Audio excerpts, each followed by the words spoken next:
Buenos días, este 29 de septiembre les damos una cordial bienvenida a El Consultorio, un programa en línea que se transmite por Prensa Libre TV. Soy Cristian Dávila y hoy me acompaña Lisa Palomo, psicóloga educativa y educadora especial, quien nos va a hablar acerca de los retos que tienen los niños con capacidades diferentes. Gracias, licenciada, por estar acá, bienvenida. Gracias por la invitación. Gracias a usted por aceptarla. Así que si usted tiene alguna consulta específica sobre el tema de hoy, puede hacerla a través de las redes sociales de Prensa Libre. Puede hacerlo a través de Facebook, ahí aparece una imagen donde se está transmitiendo este programa y usted puede hacernos su consulta ahí. O también por Twitter con el hashtag ElConsultorioPL, porque en breves instantes nuestra invitada la responderá. Licenciada, yo creo que antes de empezar a hablar sobre el tema, que lo estamos haciendo con motivo del Día del Niño, que ya se acerca porque ya estamos acabando septiembre, me gustaría que me explicara a qué nos estamos refiriendo con educación especial. Bueno, cuando hablamos de educación especial, nos referimos a la educación que reciben los niños que tienen necesidades educativas especiales.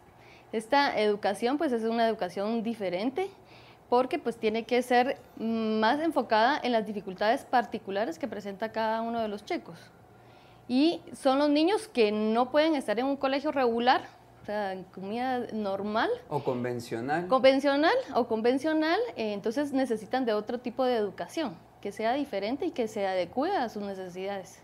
Licenciada, cuando nosotros nos estamos enfocando, diciendo habilidades o condiciones diferentes, ¿a cuáles nos estamos refiriendo? Para que las personas que nos están viendo en casa entendamos a cuáles condiciones nos estamos refiriendo. Nos referimos a cualquier chico o cualquier niño que en un colegio, por ejemplo, se le cueste poner atención, que le cueste aprender a hablar, o se le dificulte relacionarse con otros niños. Hay niños que no tienen habilidades sociales y entonces se les dificulta mantener una buena relación con los niños, son agresivos.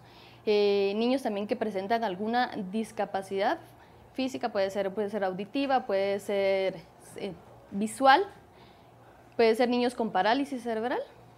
A eso nos estamos refiriendo. O cualquier otra condición que de alguna manera dificulte como el desenvolvimiento académico o social, como usted lo mencionaba. A mí me llama muchísimo la atención porque a veces cuando nosotros vemos que un niño se empieza a comportar diferente, empiezan a achacársele a problemas de conducta, a problemas de la personalidad, cuando realmente el niño no encaja en ese entorno convencional que usted nos está diciendo anteriormente. De acuerdo a su experiencia, ¿qué tan común es esta situación? Que el padre o el maestro no logra identificar qué es lo que sucede con el niño y pues tiene como esa dificultad para adaptarse.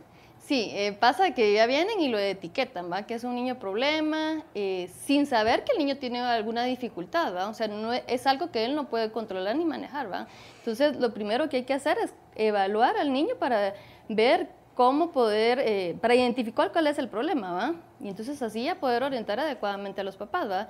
Pero sin una evaluación es difícil pues detectar, saber a ciencia cierta qué es lo que tiene el niño, ¿va? Licenciada, ¿cuáles serían esas señales de alerta que podría o aquellas características que el padre o el maestro pueden identificar para decir, bueno, definitivamente esto se sale fuera de lo común, tal vez necesita una atención especial? ¿Cuáles serían esas características que usted podría mencionar o que usted ha identificado para que un padre de familia o un maestro tome muy en cuenta y luego diga, bueno, podemos someterlo a evaluación para determinar qué es lo que le está pasando? Primero yo creo que es importante observar bien al niño desde pequeño. Desde pequeño uno puede darse cuenta si al niño le cuesta caminar, por ejemplo, o le cuesta empezar a hablar.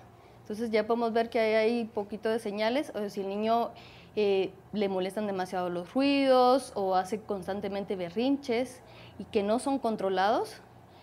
Eso ya van siendo algunas pequeñas señales cuando son pequeños. Ya cuando están en la etapa escolar, ya podemos ver que el niño, por ejemplo, tiene constantes problemas con los compañeros, que eso es muy impulsivo, que se anda peleando con ellos o que no hace caso, que le cuesta mantener la atención en una actividad, ya sea en casa como en el colegio. Entonces ahí ya tenemos que poner un poquito más de atención.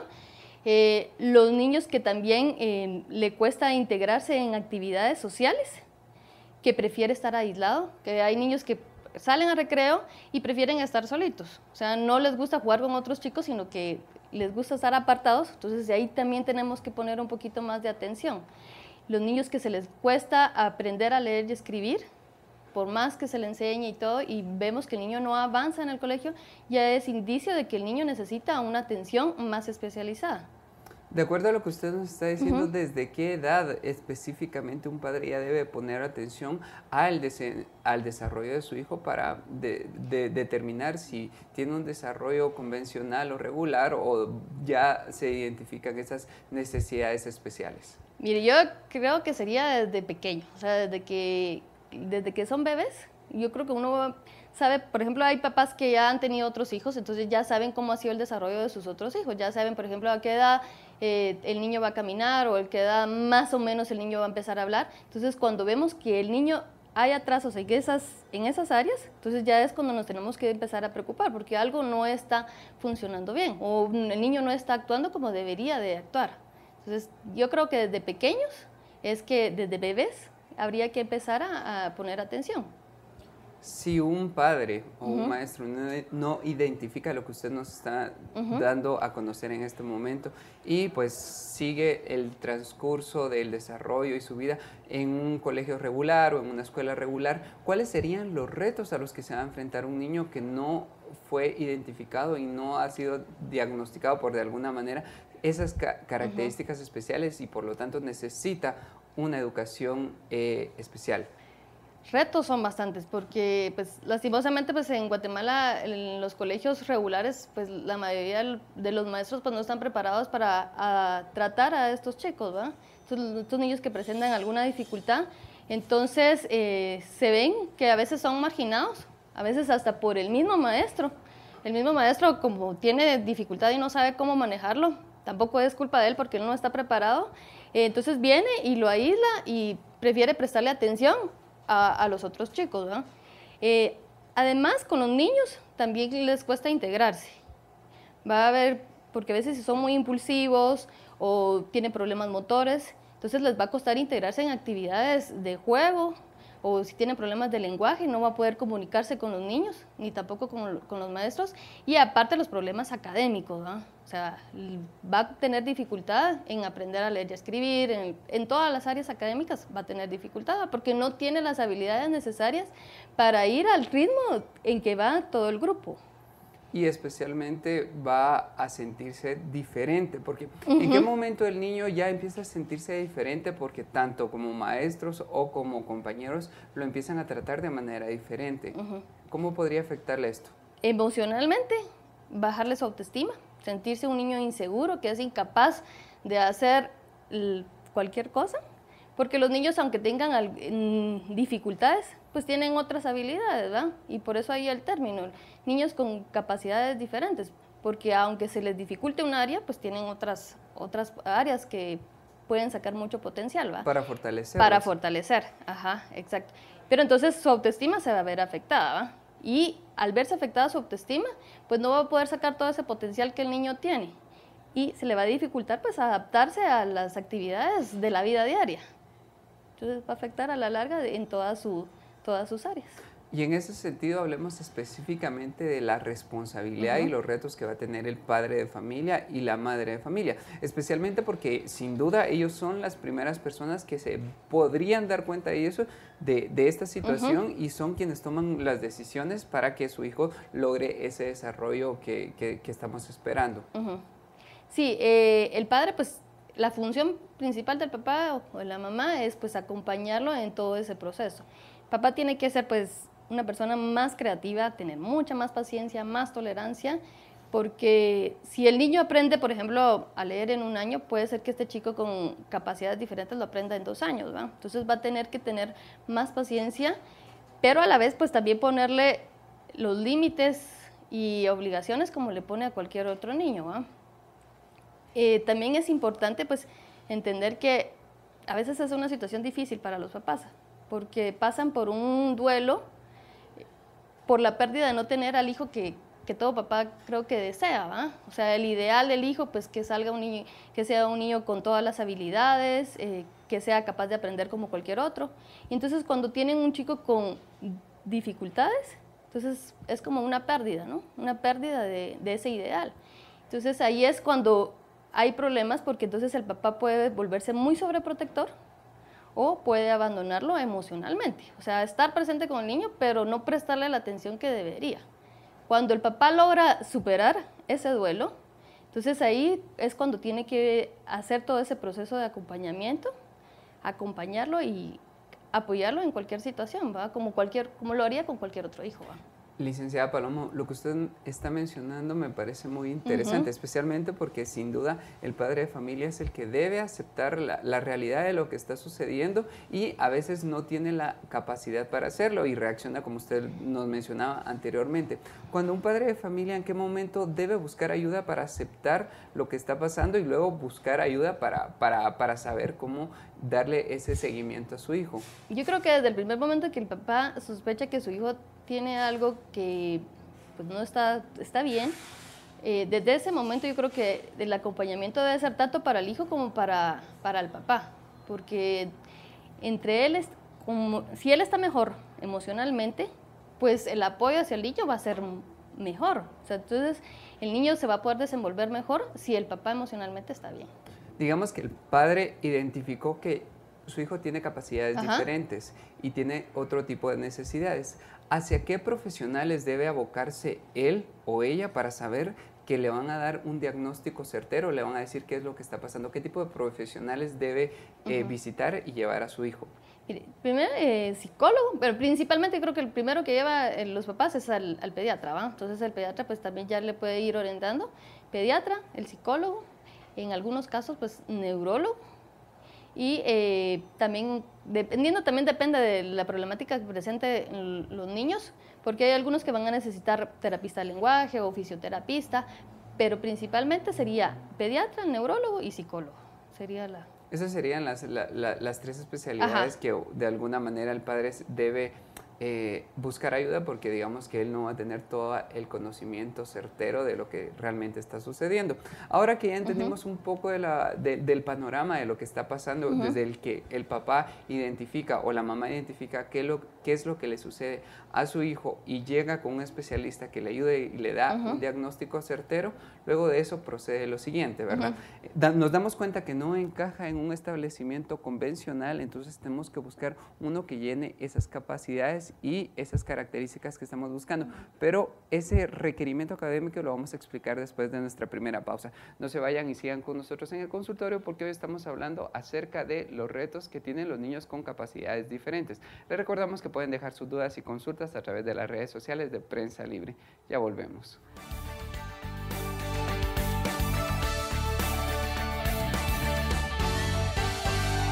Si ignoras lo que sucede en el país, nunca serás libre. Pero si realmente quieres ser libre, lee, investiga, piensa. Infórmate a la mañana, al mediodía, en el bus. Y si no has empezado o sientes que no es para ti, entiende que ser libre no tiene edad ni condición social. Es por eso que soy prensa, soy libre. Prensa Libre, un periodismo que evoluciona.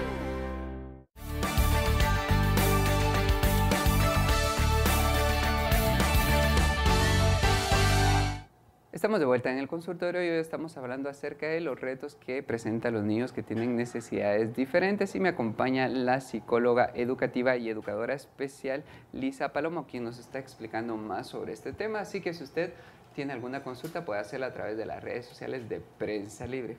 Licenciada, usted ya nos dio un panorama y nos explicó realmente qué es lo que pasa en una familia o en un núcleo familiar cuando un niño tiene capacidades diferentes y el padre pues debe asumir ese reto de educarlo y darle como el mayor apoyo que se recibe. Digamos que ya fue con todos los especialistas y recibió la orientación. Entonces nos enfrentamos a lo siguiente, ¿verdad? El niño tiene que seguir su desarrollo, especialmente educativo. Nos damos cuenta que en Guatemala no hay muchos establecimientos, colegios o escuelas que se salgan del parámetro tradicional o convencional.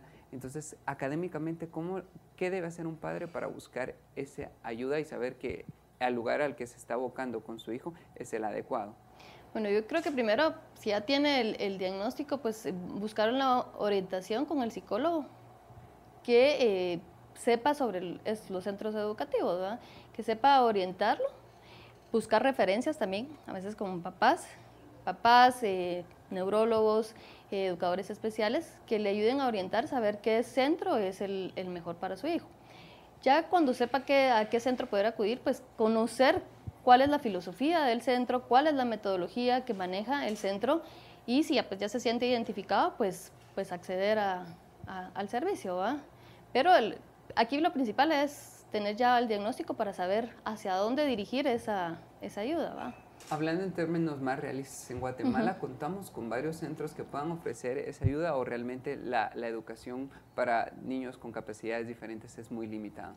Es limitada porque realmente no se reciben ayudas del gobierno, entonces los centros pues a veces elevan un poquito los costos porque no hay esa ayuda, entonces ya va siendo como para ciertas personas que puedan acceder a esa educación.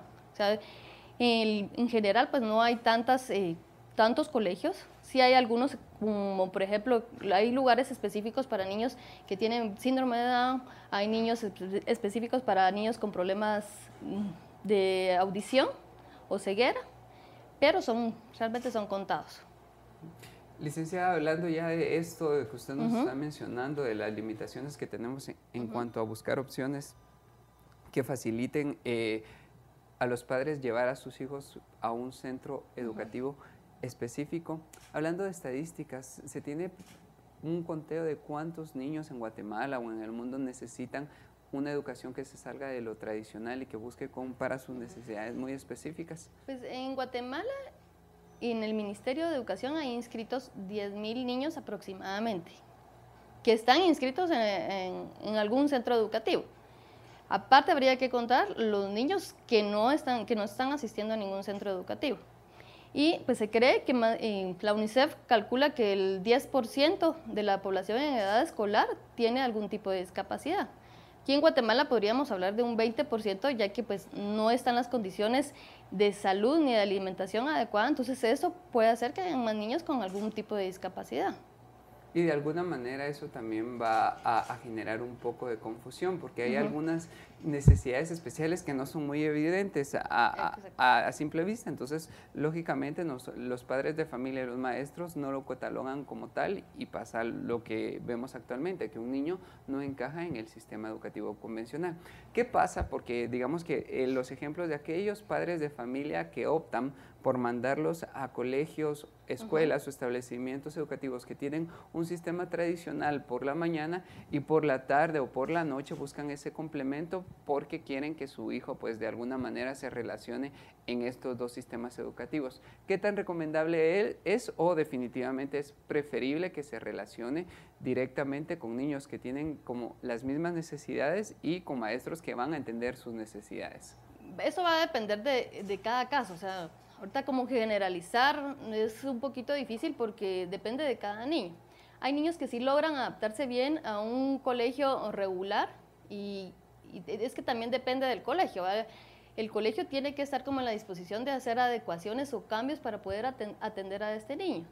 Si el colegio no está en la disposición, entonces no va a haber avance para el niño. Entonces sí es una pérdida de tiempo que el niño esté ahí porque entonces no va a avanzar. Lo que se quiere es que el niño pues desarrolle todas sus destrezas necesarias para poder integrarse a la vida regular o a la vida social de la mejor manera, ¿va? Entonces depende de cada niño.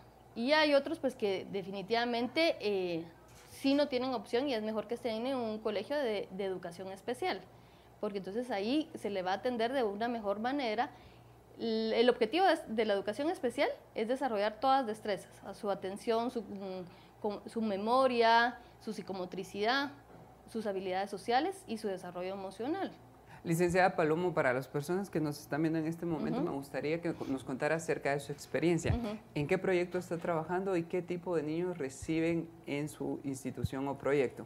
Yo trabajo en Proyecto Kipling, que trabajamos con niños con necesidades educativas especiales. Tenemos chicos que tienen problemas de lenguaje, hay niños que tienen problemas de atención, problemas conductuales, chicos que como características autistas o Asperger, y chicos que en colegios regulares pues no están bien adaptados, entonces van y nos buscan a nosotros y ya pues se integran al colegio, que es un proyecto que ya tiene más de 30 años de estar aquí en Guatemala, y busca pues eso, el desarrollo en todas las áreas. Y específicamente, yo sé que va a depender de cada caso, pero en general, ¿cómo podríamos catalogar o podríamos describir esa educación que reciben los niños? Porque nosotros digamos que en una educación más tradicional vemos que, bueno, los periodos de clases, el almuerzo, la refacción y todo lo demás, pero allá, ¿cuál va a ser la diferencia? Mire, siempre lo que tratamos es que si el niño tiene el potencial de que aprenda a leer y a escribir. Entonces, lo que vamos a hacer es que vamos a cambiar la metodología.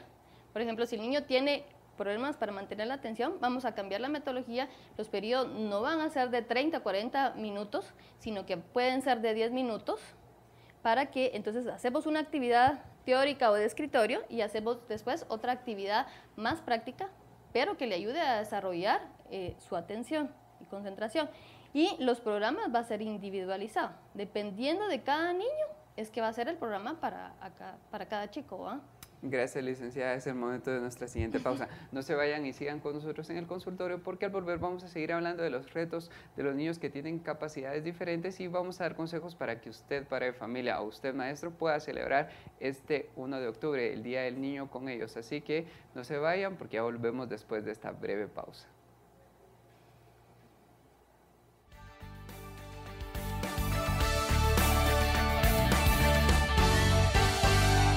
Si ignoras lo que sucede en el país, nunca serás libre. Pero si realmente quieres ser libre, lee, investiga, piensa. Infórmate a la mañana, al mediodía, en el bus. Y si no has empezado o sientes que no es para ti, entiende que ser libre no tiene edad ni condición social. Es por eso que Soy Prensa, soy libre. Prensa Libre, un periodismo que evoluciona.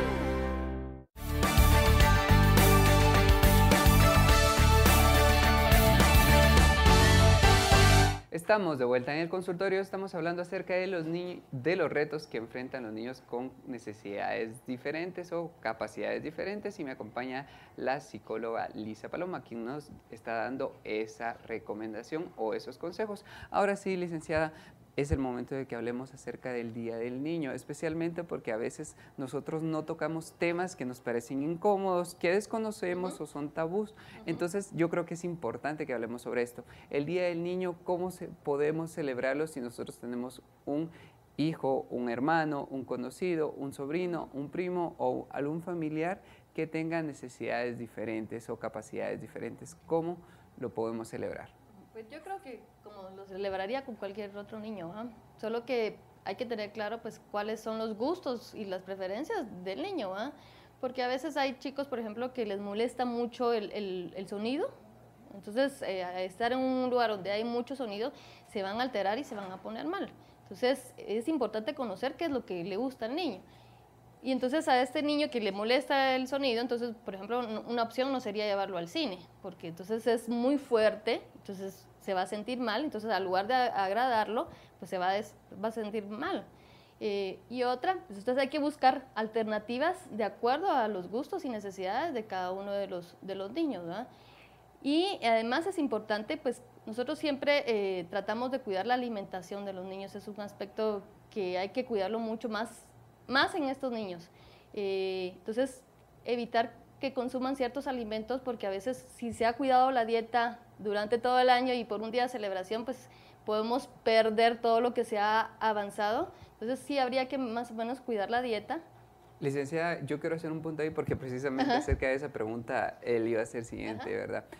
¿Qué tipo de alimentación necesitan estos niños y qué alimentos debemos evitar? Especialmente porque relacionamos las celebraciones con dulces, golosinas, pasteles, grasas y todo lo que nosotros relacionamos con la fiesta. Pero la dieta ideal, ¿cómo debe ser? Y entonces, para el Día del Niño, ¿cómo debemos lograrlo para no hacer lo que usted dice, ¿verdad? No romper con estos avances que hemos logrado.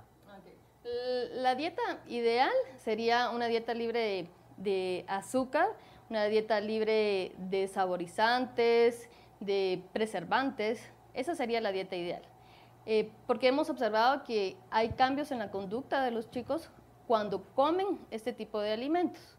Sin embargo, eso no quiere decir que, por ejemplo, el azúcar sea la causante de la hiperactividad, pero sí, de alguna manera, sí va a influir en la conducta de los niños, ¿verdad?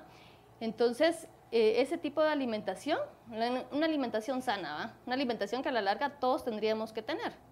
Entonces, para que mejore pues, su conducta, su atención, su proceso de concentración. Entonces, y si tomamos en cuenta que hay algunos niños que tienen dificultad social para relacionarse y este tipo de cuestiones, o le abruma la gente y este tipo de cantidades, entonces, ¿qué actividades recomendaría para que sea una actividad más tranquila, más sencilla, en la cual el niño no esté como expuesto a ese tema, ¿verdad?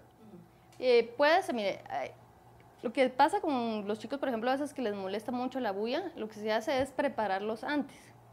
Se hace como una historia de lo que va a pasar antes. Se le prepara al niño, va a pasar esto, o se le hacen dibujos. Si a veces es una adaptación, se le hacen dibujos de lo que va a suceder después. Entonces el niño ya va preparado y puede hacer que el niño pues sí esté bien en esta actividad. Otra puede ser que también a veces hay niños que usan audífonos, como les molesta mucho la bulla, entonces ya se adaptan al lugar donde vaya. Pueden haber otras actividades, se puede buscar alguna fiesta o invitar a más niños a hacer piñatas. De hecho, donde yo trabajo en Kipling, las piñatas, como ahí la alimentación está no azúcar, no... Es bastante saludable. Es bastante muy saludable. Controlada. Entonces, lo que se hace, las piñatas no se les mete dulces, sino que se les mete pues, pasas o manías, o se les mete juguetes así de plástico, y entonces los niños se la pasan bien. Y ya es más, a veces es cuestión más del adulto, que dice, ay, pobre, no va a comer algún dulce o no va a comer ciertos tipos de alimentos, pero el niño pues se adapta a lo que uno le vaya enseñando, ¿va? Ahora sí, ya para finalizar nuestro programa, porque ya estamos en los últimos minutos, me gustaría que le recordara a los padres de familia y a los maestros que estos niños siguen siendo niños y como tales deben celebrar el Día del Niño, y cuáles serían sus consejos para que los padres no caigan en esos prejuicios y no cometan esos errores que a veces cometen, y usted sabe como experta que al final de cuentas es perjudicial. Entonces recordemos que el Día del Niño es para celebrar y que los padres de familia no lo deben olvidar. Yo eso creo que les aconsejo que traten a su hijo como cualquier otro hijo, como cualquier otro niño. Recuérdense que ellos sienten igual que los otros niños, igual que uno. Entonces, el mejor regalo que les pueden dar a su hijo es darle la atención y el trato como sería con cualquier otro hijo. Ok, bueno, gracias licenciada Paloma, llegamos al final de nuestro programa. Le agradezco cada una de sus respuestas y también los consejos que nos ofreció para celebrar este 1 de octubre, el Día del Niño, así que gracias por su visita y esperamos que vuelva en una próxima ocasión. Gracias por la invitación. Gracias a ustedes también por sintonizarnos. Si usted tiene alguna consulta específica o tiene algo más que preguntar, puede contactar a nuestra experta en las formas de contacto que aparece en pantalla en este momento, y los invitamos a que lean el resumen de este consultorio en la edición impresa de Prensa Libre mañana. Los esperamos el próximo jueves a las 9:30 horas porque tendremos otro programa de su interés. Hasta la próxima.